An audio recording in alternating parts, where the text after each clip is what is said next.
I laid the wedding dress across the chair that morning in New York, smoothing the fabric with trembling hands. For 6 months I had bent over silk and lace in my little kitchen in Chicago, believing this day would be worth every stitch. My daughter, the bride Tessa Reyes, was finally going to see what her mother's hands could make.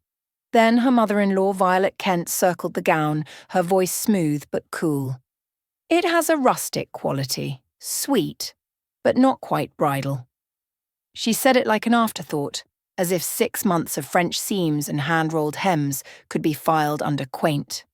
I steadied myself, forcing a smile, asking Tessa to try it. Instead, she shook her head quickly. Then she said, "It doesn't fit, Mom." Let's just say that. It'll be easier. She hadn't even tried to put it on. The words hit harder for that reason, brutal in their simplicity, like being dismissed before I could breathe. It doesn't fit. Not just fabric. Me. My love. My years. When did I stop fitting into her life? Was it New York? Was it Violet? Or was it me, foolish enough to think a dress could stitch us back together? My name is Margot Reyes. I'm 65 from Chicago. And that was the moment I realized the dress wasn't the only thing my daughter no longer had room for. The problem didn't start with "it doesn't fit." It started the second my future mother-in-law's eyes passed over me. Mrs. Reyes. Her voice was smooth, porcelain thin. Violet Kent, navy suit gleaming, hair pulled tight, already moving as if the day belonged to her. I was carrying the garment bag against my chest, heavier than its weight, 6 months of nights stitched inside. The venue glittered around me, glass, flowers, order everywhere. "You're here." "Tessa told me you had a surprise for us," Violet said. "Yes," I answered, forcing my voice steady. "I brought the wedding dress. I made it for her. 6 months. Every night her eyes flicked down at the bag, then back up, the smile unchanged but colder now." "How thoughtful." Tessa is lucky to have such a handy mother. Thoughtful. The word lodged like a thorn in my chest. Thoughtful was for store-bought flowers or a pie carried to a neighbour. Not for 6 months of blood and thread, not for nights spent with aching hands and burning eyes. I kept my smile in place. I chose Italian lace. Each pearl was sewn by hand. I wanted it to carry. Our family's history. Violet tilted her head, her gaze sharp despite the velvet tone of her voice. "I understand. But you know, a wedding is also a social event. Everything here will be photographed, published, remembered forever. And the image," she rested a hand lightly on my shoulder, soft but firm. "The image must be fitting." Inside, my answer burned. Fitting for who? For my daughter's happiness, or for strangers on the internet? Since when did Tessa care more about the lens than her mother's hands? I remembered her as a little girl in cotton dresses I stitched, spinning barefoot in the backyard. When did she start feeling ashamed of that simplicity? I drew in a slow breath. "A dress made with love," I said quietly, "is always fitting."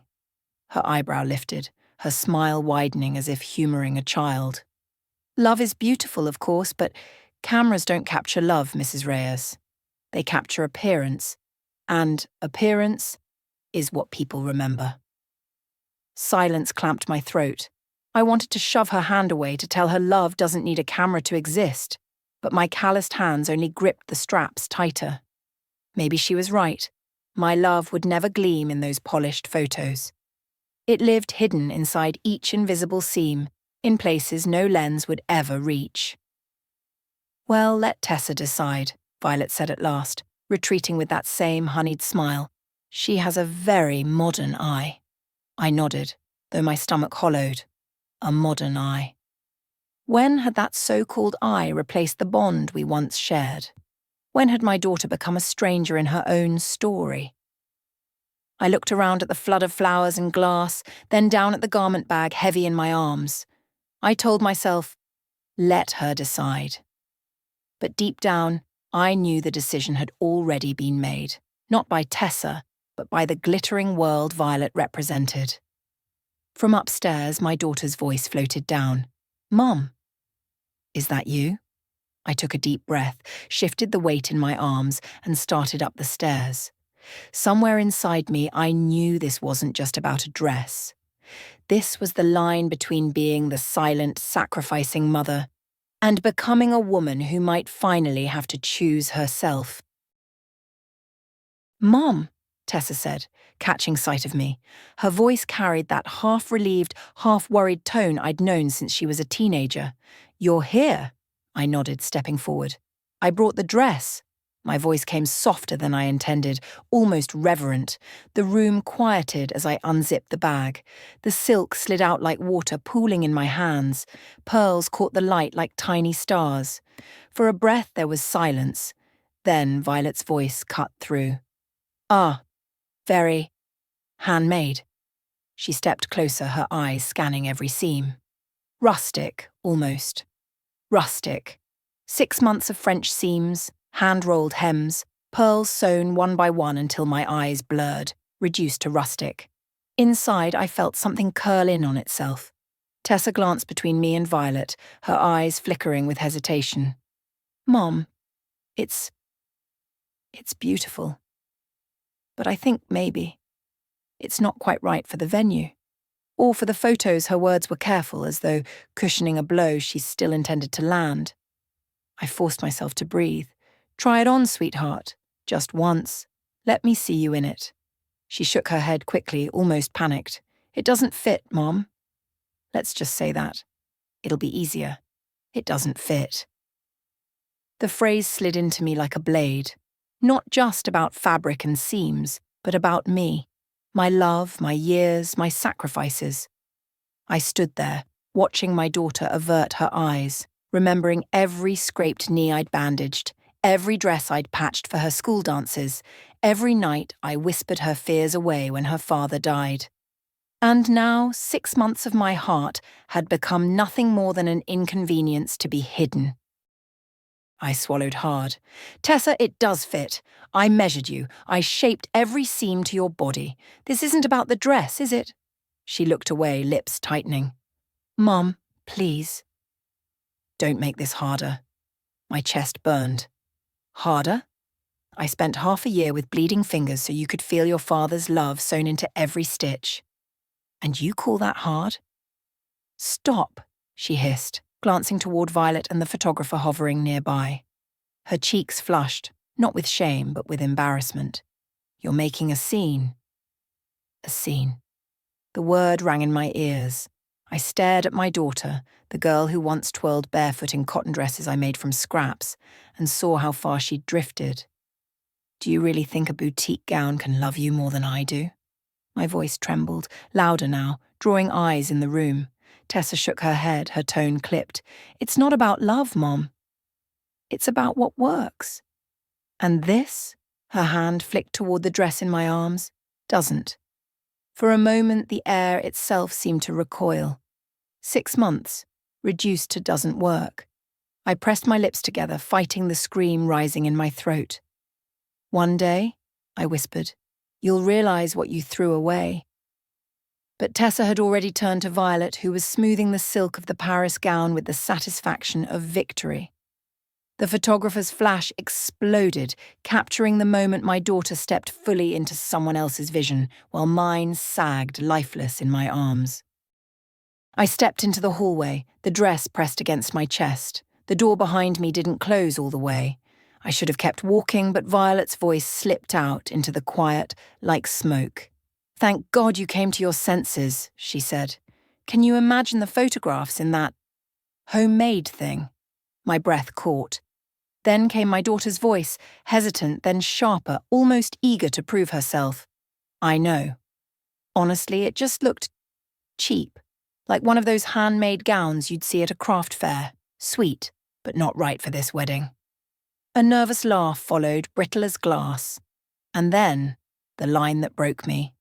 "If anyone asks, I'll just say it didn't fit." That's easier didn't fit. The words cut deeper than the rest. As if what I made, what I poured my love into, had no place on her body, no place in her life.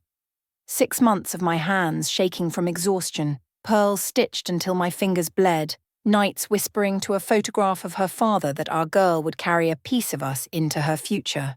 All of it discarded with a laugh, reduced to a cheap little hobby, something to be explained away. Violet's voice again, smooth as silk but sharp underneath. Don't trouble yourself, darling.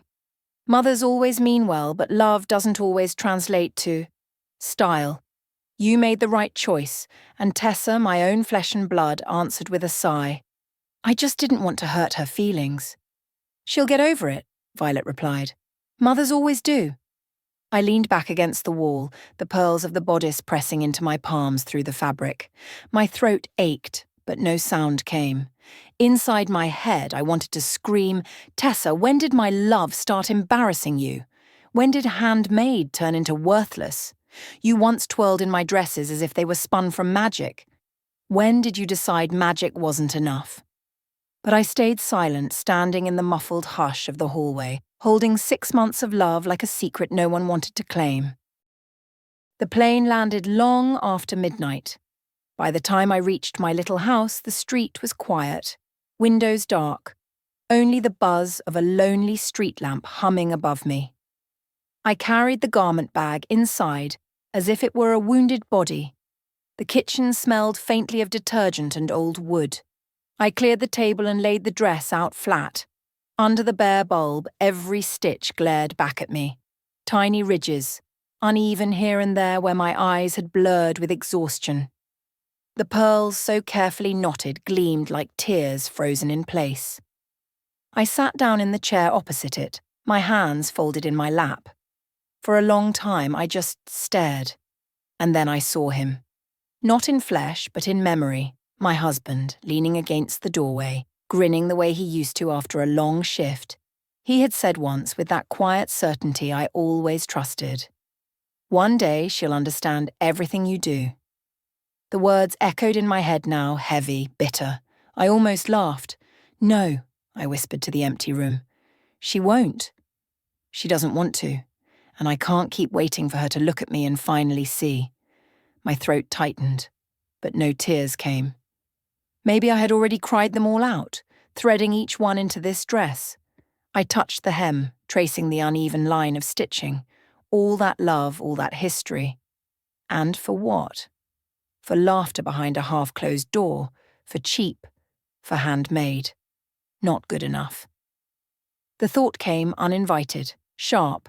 Maybe I should stop. Maybe I should put away the needles and the thread and never touch them again. Maybe I should finally lay this part of myself to rest. The idea shocked me. Me without sewing.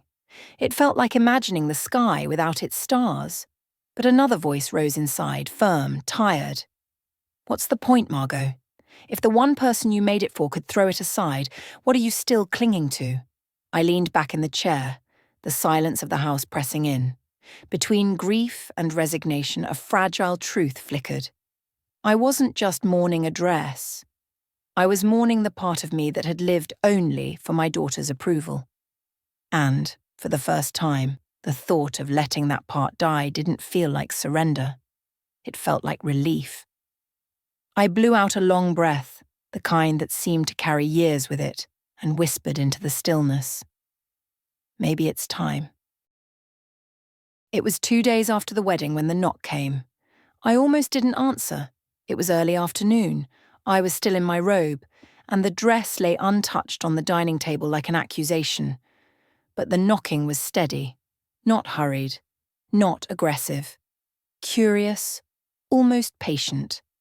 When I opened the door, a young woman stood there. She couldn't have been more than 30. Dark curls framed her face, her jacket slung carelessly over one arm. A heavy camera hung at her side, and even before she spoke, I knew she saw things differently than most. Mrs. Reyes. Her voice was warm, respectful. When I nodded, she smiled, though it wasn't the kind of smile that hides judgment. My name's Rachel Nguyen. I'm a photographer.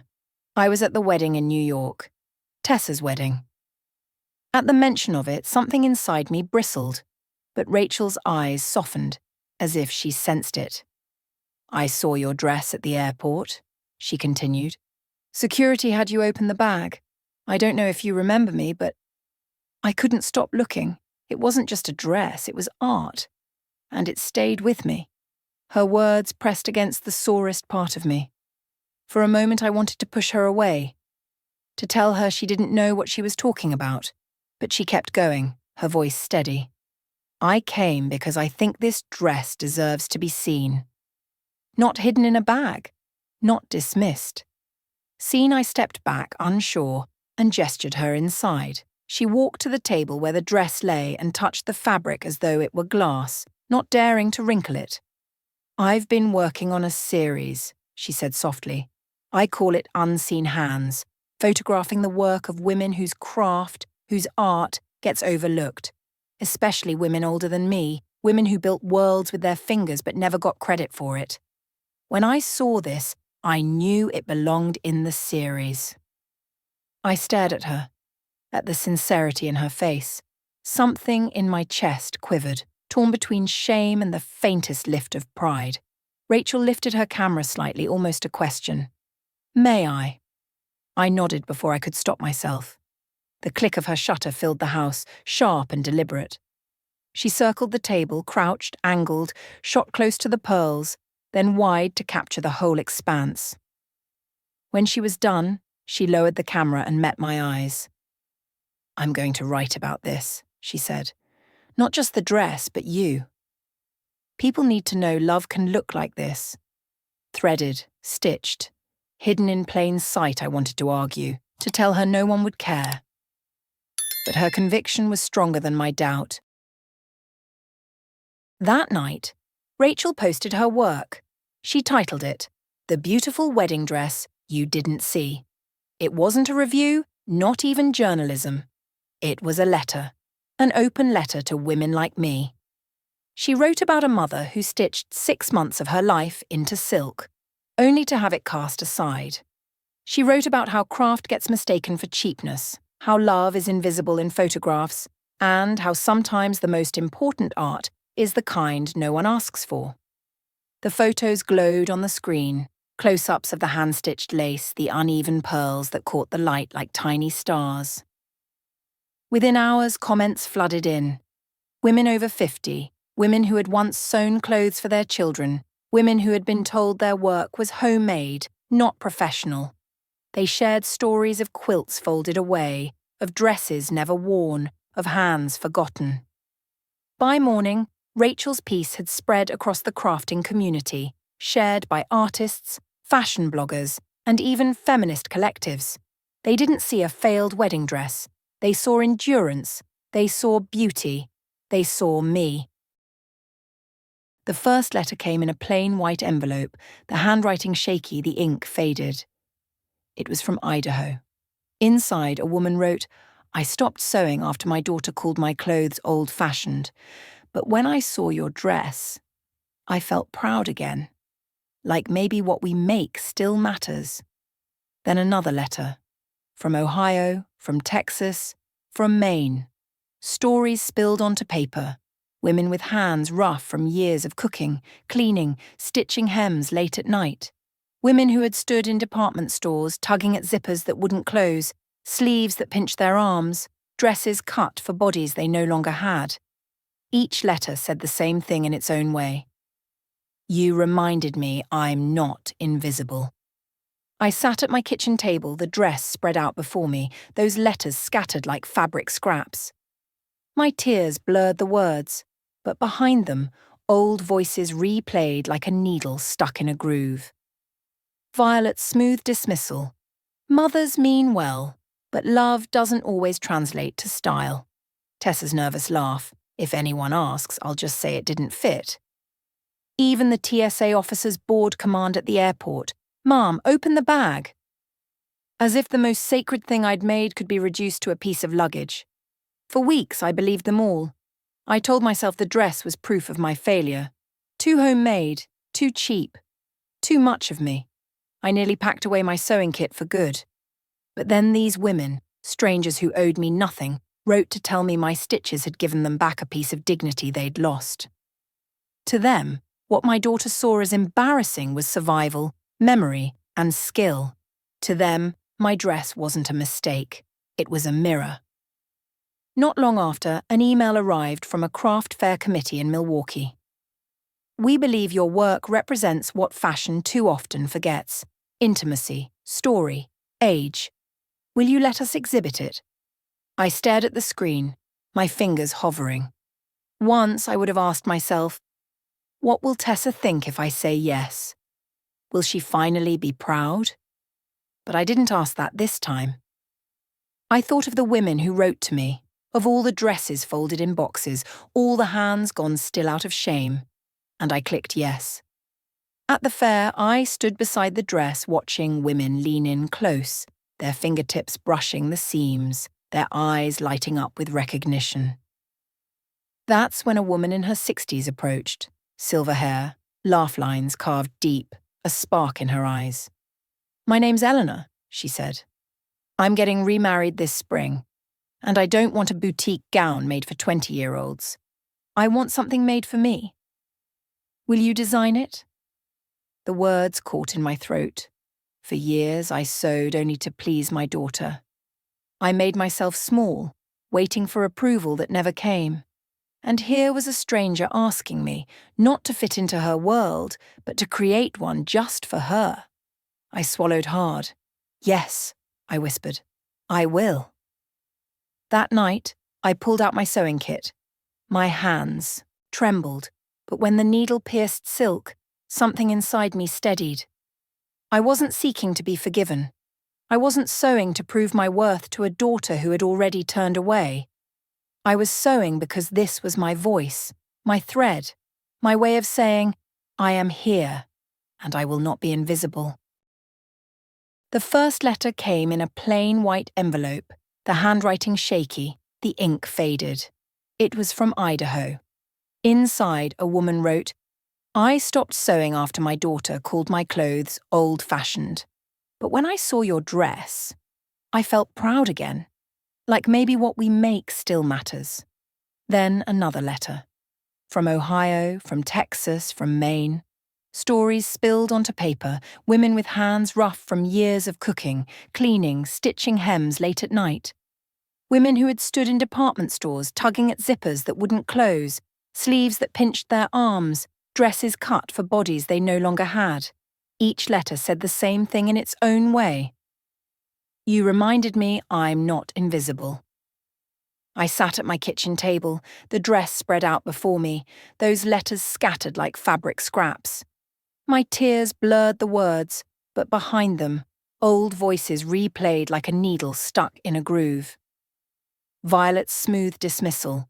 Mothers mean well, but love doesn't always translate to style.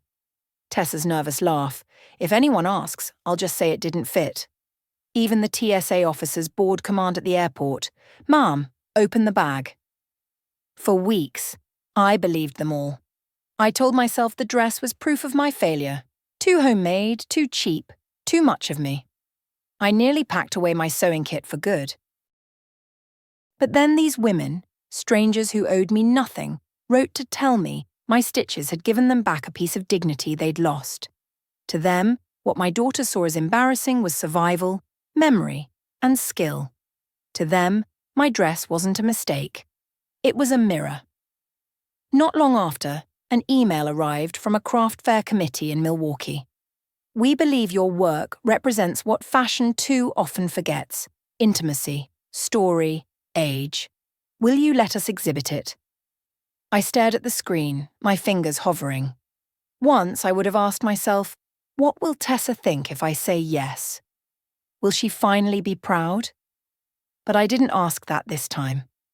I thought of the women who wrote to me, of all the dresses folded in boxes, all the hands gone still out of shame. And I clicked, yes. At the fair, I stood beside the dress, watching women lean in close, their fingertips brushing the seams, their eyes lighting up with recognition. That's when a woman in her 60s approached, silver hair, laugh lines carved deep, a spark in her eyes. "My name's Eleanor," she said. "I'm getting remarried this spring, and I don't want a boutique gown made for 20-year-olds. I want something made for me. Will you design it?" The words caught in my throat. For years, I sewed only to please my daughter. I made myself small, waiting for approval that never came. And here was a stranger asking me, not to fit into her world, but to create one just for her. I swallowed hard. Yes, I whispered. I will.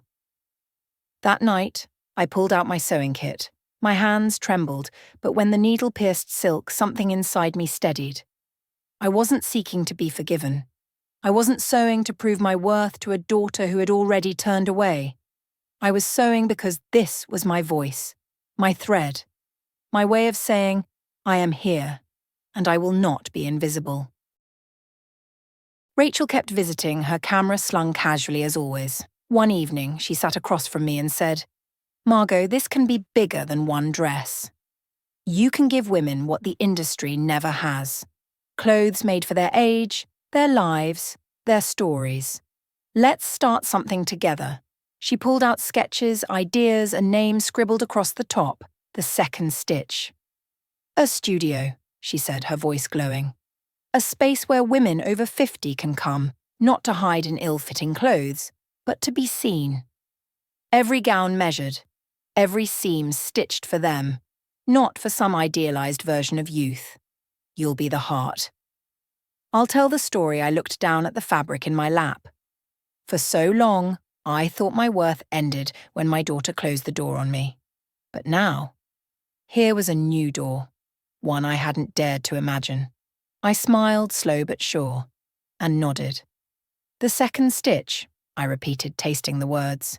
Yes, let's do it.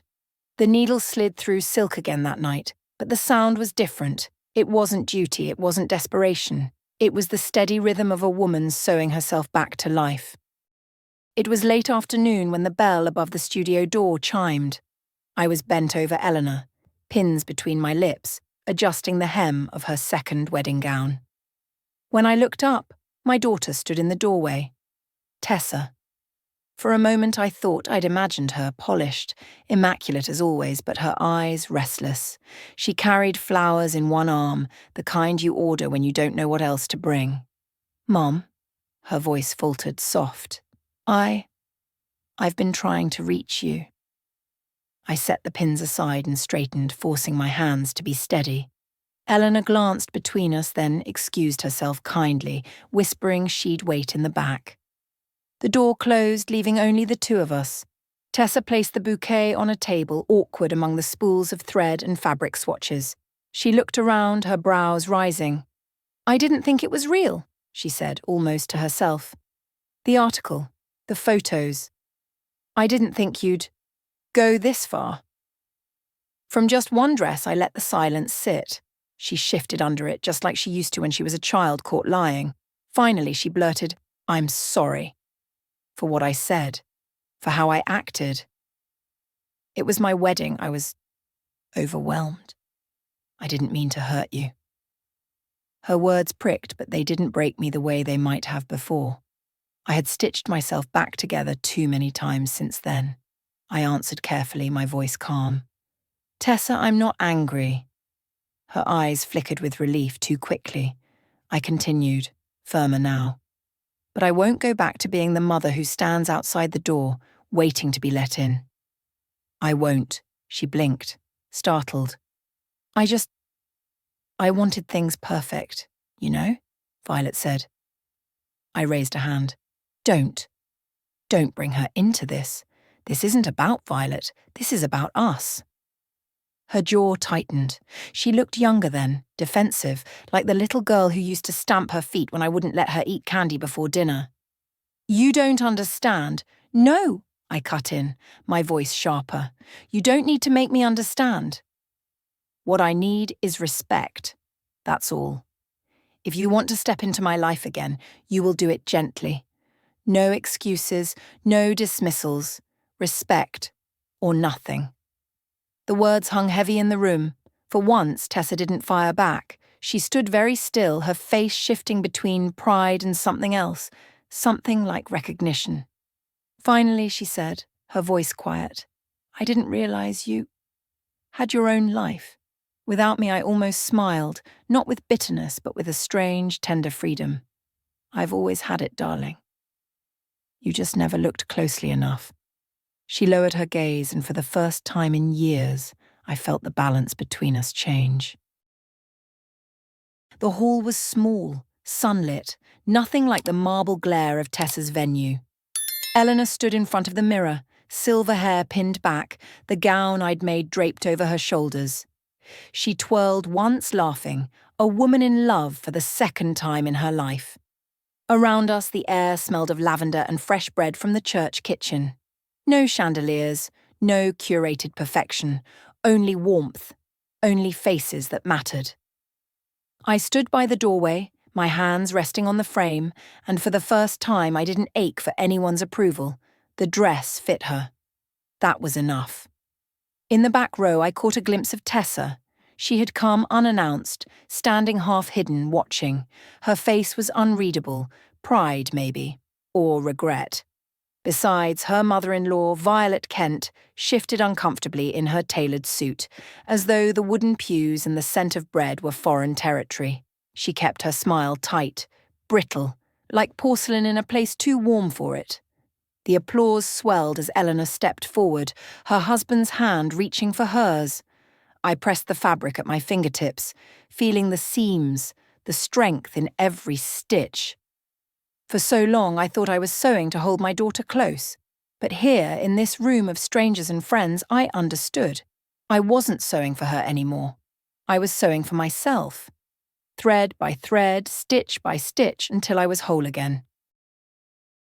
So, that's how the story ends. If this made you think, or if you've lived through something similar, share your thoughts in the comments.